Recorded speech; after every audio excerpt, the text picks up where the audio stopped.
네, 해보도록 하겠습니다. 네, 안녕하세요. 워스킹에서 토크하는 최낙승 목사입니다. 네, 오늘도 제가 노래 한 곡 들려드리고 토크 시작하려고 하는데요.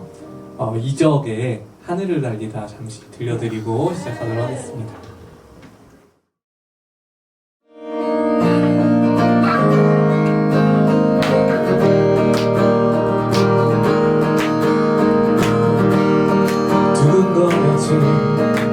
난 결국 이것밖에 안 돼 보여.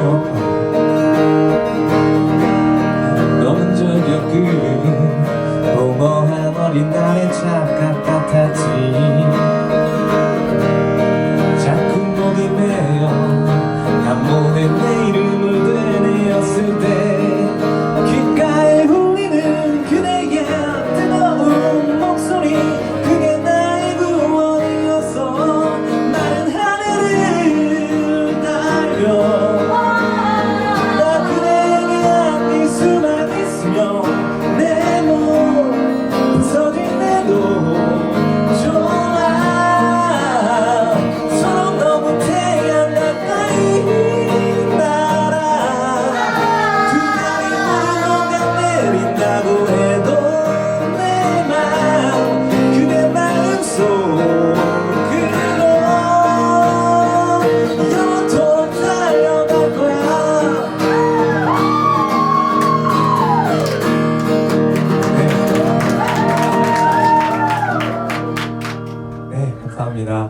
이적의 하늘을 날리다였고요. 제가 우연찮게 이 노래가 어떻게 쓰여진지 이야기를 듣게 됐어요. 이 노래가 그냥 가사를 들으면 무슨 노래인지 잘 모를 것 같아요. 그런데 배경이 있습니다. 이적 씨가 지금 현 아내이신 당시 여자친구와 장거리 연애를 하고 계셨대요. 그런데 이제 좀 삶이 힘들고 어려울 때마다 여자친구를 만나면서 좀 이렇게 리프레시도 되고 휴식도 하셔야 되는데 여자친구를 멀리 있으니까 못 만나잖아요. 그래서 유일하게 여자친구랑 소통할 수 있는 방법이 전화였대요.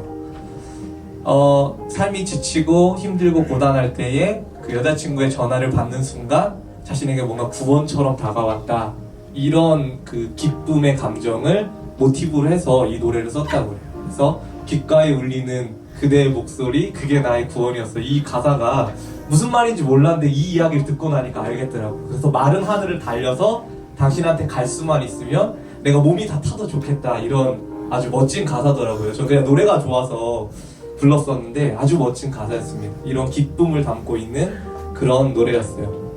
제가 왜 이 노래를 들려드렸냐면 이번 주제 기쁨이잖아요.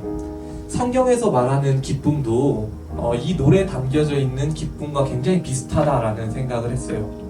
기쁨 하면요, 생각나는 성경 책이 있습니다. 빌립보서라는 책이에요.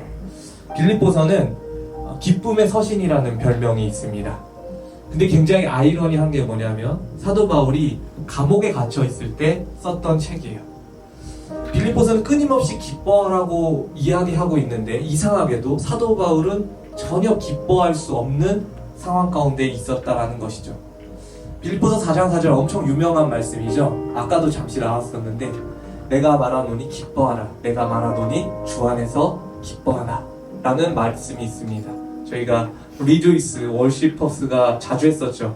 네, 찬영 대표님 보고 있죠? 그립습니다. 빨리 나오세요. 세상이 변했습니다. 빨리 나오셔야 돼요. 네, 우리가 예배함으로 세상을 바꿔야 됩니다. 지금 다 마스크를 쓰고 있어요. 여러분, 형제님이 계셨던 세계가 아니에요. 네, 얼른 나오시길 바라고요. 제가 이 말씀을 듣는데 갑자기 찬영 형제님이 생각나서 잠깐 말씀드렸어요. 사도 바울이 빌립보서에 도저히 기뻐할 수 없는 상황 가운데서도 우리에게 기뻐하라고 명령할 수 있는 근거가 그 말씀 안에 있어요. 우리가 기뻐하는 근거는 상황이 우리에게 기쁨을 줘서가 아니라 주 안에서 기뻐하기 때문입니다. 그래서 빌립보서에서 계속해서 말하는, 성경에서 계속해서 말하는 기쁨은 상황이 우리에게 주는 기쁨이 아니라 주님이 우리에게 주는 기쁨, 주님이라는 존재가 우리에게 주는 기쁨이라는 거예요.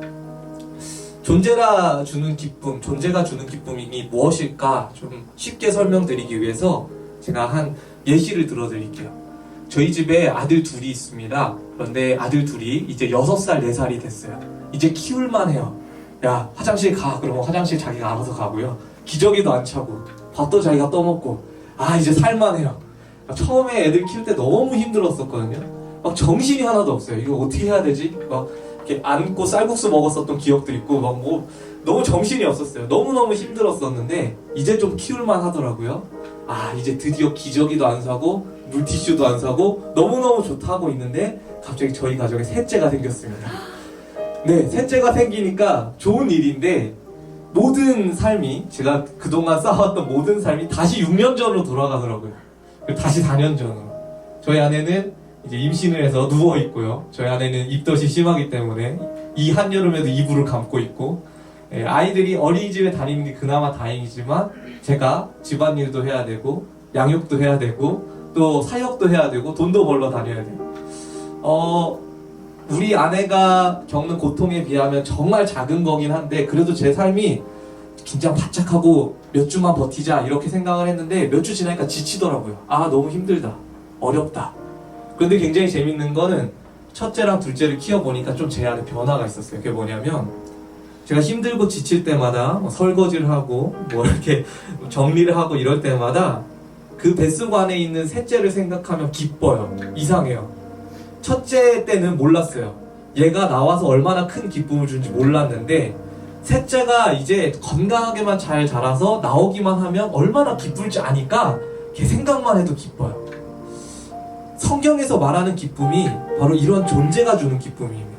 우리 눈에 주님 보이지 않아요. 하늘나라 보이지 않아요. 저희가 간접적으로 계속 체험해요. 그런데 그 하늘나라가 언젠간 내 것이 될 것이고 지금도 내가 누리고 있다라는 믿음만 있으면 저희 안에 기쁨으로 다가올 수 있는 거예요. 성경이 말하는 기쁨은 상황에서 자꾸 얻으려고 하면 안 됩니다. 우리는 자꾸 기도를 그렇게 해요. 주님 상황을 바꿔주십시오. 내가 기쁠 만한 상황을 만들어 주십시오. 하나님 내가 기쁠 만한 뭔가 해주십시오. 그런데 틀렸어요. 성경이 말하는 기쁨은 상황이 주는 기쁨이 아니라 주님이 주는 기쁨이기 때문에 주님 제가 어떤 상황 가운데 있던지 간에 주님과 동행하게 하십시오. 주님과 함께 하십시오. 이러한 고백이 돼야 되지 않을까 싶습니다. 구약 성경의 하박국 선지자가 이런 고백을 해요. 비록 무화과 나무가 무성하지 못하고 포도나무에 열매가 없고 감람나무에 소출이 없고 밭에 먹을 것이 없고 우리의 양이 없고 외양간에 소가 없어도 나는 여호와로 말미암아 즐거워하고 나의 구원의 하나님으로 말미암아 기뻐하겠다. 하박국은 이제 나라가 망하고 자신의 소유가 아무것도 없는 그 상황 가운데서 기쁨의 근원을 찾았습니다. 그 기쁨의 근원은 여호와 하나님, 나의 구원의 하나님이었던 거죠.